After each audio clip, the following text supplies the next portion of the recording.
This channel does not promote any violence, harmful, or illegal activities. All content provided by this channel is meant for an educational purpose only. আনন্দ বক্সী তিনি ছিলেন ভারতীয় জগতের এক কিংবদন্তি গীতিকার, যিনি তার প্রায় 40 বছরের কর্মজীবনে 4000-এরও বেশি গান রচনা করেছিলেন। তার গানগুলো শুধু সুরের জাদুতেই নয়, গভীর অর্থবহ কথাও শ্রোতাদের মন ছুঁয়ে গেছিল। তিনি একজন এমন গীতিকার ছিলেন যিনি সাধারণ মানুষের প্রেম, অনুভূতি, বিরহ, আনন্দ এবং বেদনা সব কিছুকেই অত্যন্ত সহজবোধ্যভাবে অথচ কাব্যিক ভাষায় প্রকাশ করতে পারতেন। আনন্দ বক্সী 1930 সালের 30শে জুলাই ব্রিটিশ ভারতের পাঞ্জাব প্রদেশের রাওয়ালপিন্ডি অর্থাৎ বর্তমানে পাকিস্তানেই জন্মগ্রহণ করেছিলেন।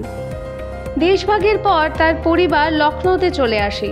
ছোটবেলা থেকেই তিনি লেখালেখির প্রতি গভীর আগ্রহী ছিলেন, বিশেষ করে কবিতা লিখতে ভালোবাসতেন। তবে তার প্রাথমিক জীবন ছিল সংগ্রাম আর কঠিন পরিশ্রমে ভরা।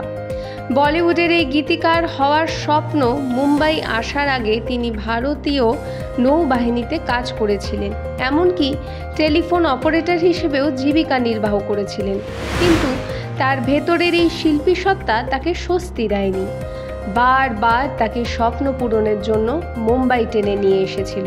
মুম্বাই আসার পর তিনি দীর্ঘ সময় ধরে কঠোর সংগ্রাম করেছিলেন এবং অসংখ্য প্রযোজক ও পরিচালকদের দরজাতেও ঘুরেছিলেন, কিন্তু সুযোগ পাননি। অনেক সময় তাকে আর্থিক সংকটের কারণে ফুটপাতেও রাত কাটাতে হয়েছিল। তার প্রথম চলচ্চিত্র ছিল 1956 সালের ভালা আদমি, যেখানে তিনি 4টি গান লিখেছিলেন, কিন্তু এই ছবিটি তেমন সাফল্য পায়নি এবং বক্সীকে তার সুযোগের জন্য আরও প্রায় 1 দশক পর্যন্ত অপেক্ষা করতে হয়েছিল।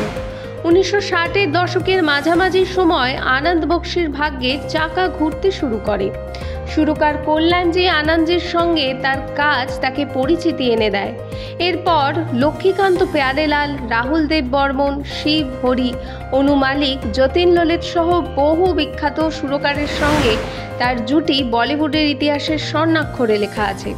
তার লেখা গানগুলো হিন্দি সিনেমার ইতিহাসের মাইল ফলক হয়ে রয়েছে। তিনি বিভিন্ন ধারার গান রচনা করেছিলেন, যেমন তার মধ্যে ছিল দুঃখের গান, দেশাত্মবোধক গান, রোমান্টিক, পার্টি সং এবং ভজনও। সব কিছুতেই তিনি ছিলেন সমান পারদর্শী। তার গানের শব্দচয়ন ছিল এতটাই সহজ যে সাধারণ মানুষ সহজেই তার সঙ্গে একাত্ম হয়ে যেতে পারত। মেরে দেশ কি ধরতি, আদমি মুসাফির হ্যায়, দিল তেরা দিওয়ানা, তেরে মেরে সপনে, দিল দিওয়ানা, তুঝে দেখা তো এ জানা সনম প্রভৃতি হাজারো কালজয়ী গান তার অমর সৃষ্টি। আনন্দ বক্সী 4টি ফিল্মফেয়ারের শ্রেষ্ঠ গীতিকার পুরস্কারও পেয়েছিলেন, যার মধ্যে কতি পতঙ্গে, চিঙ্গারি কোই ভরকে, এছাড়াও আপনি চলচ্চিত্রের আদমি মুসাফির হ্যায়, মোহব্বতের হামকো হামেসে চুরা লো এবং দিল তো পাগল হ্যায় টাইটেল ট্র্যাকের জন্য। আনন্দ বক্সীর রচনাশৈলী ছিল স্বকীয় এবং সরল। তিনি জীবনের আবেগ অনুভূতিকে অত্যন্ত কাছ থেকে দেখেছেন এবং সেগুলিকে তার গানের মাধ্যমে প্রকাশ করেছেন। তার গানে কোনো জটিল শব্দ বা দুর্বোধ্য উপমা কখনো তিনি ব্যবহার করেননি। তিনি প্রতিদিনের জীবনের অভিজ্ঞতা থেকে অনুপ্রেরণা পেতেন। তার গানগুলো শুধুমাত্র ভালোবাসার গল্পই বলতো না, জীবনের দর্শন, আশা এবং স্বপ্নকেও তুলে ধরত। তিনি ছিলেন একজন বিচক্ষণ পর্যবেক্ষক, যিনি সমাজের বিভিন্ন দিক নিয়েই লেখালেখি করতেন। তার গানের স্থায়িত্ব ছিল অবিশ্বাস্য। বহু দশক ধরেই তার গানগুলো শ্রোতাদের মনে একইভাবে দাগ কেটেছে। তিনি শুধু গায়ক গায়িকাদের কণ্ঠেই নয়, বরং সাধারণ মানুষের দৈনন্দিন জীবনেও তার গানের মাধ্যমে মিশে গিয়েছিলেন। তার গানগুলো প্রজন্মের পর প্রজন্ম ধরে মানুষের মুখে মুখে ফিরেছে এবং আজও সেগুলো সমানভাবে জনপ্রিয়। 30শে মার্চ 2002 সালে আনন্দ বক্সী মুম্বাইতে 72 বছর বয়সে শেষ নিঃশ্বাস ত্যাগ করেন। তিনি রেখে গেছেন এক বিশাল গানের ভাণ্ডার, যা ভারতীয় সঙ্গীতের এক অমূল্য সম্পদ।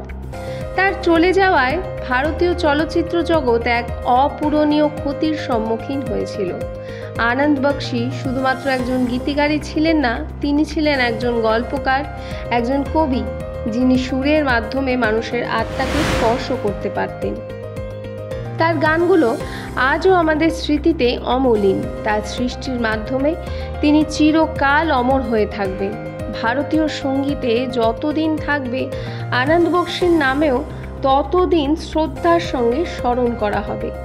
সংবাদ শিরোনামের পক্ষ থেকে আনন্দ বক্সীকে জানাই প্রণাম। মানুষের পাশে, মানুষের সাথে আমরা আছি এই বাংলাতে। আপনারা দেখছেন সংবাদ শিরোনাম। দেখলেন তো অনেক কিছু, এবার দেখুন নতুন কিছু।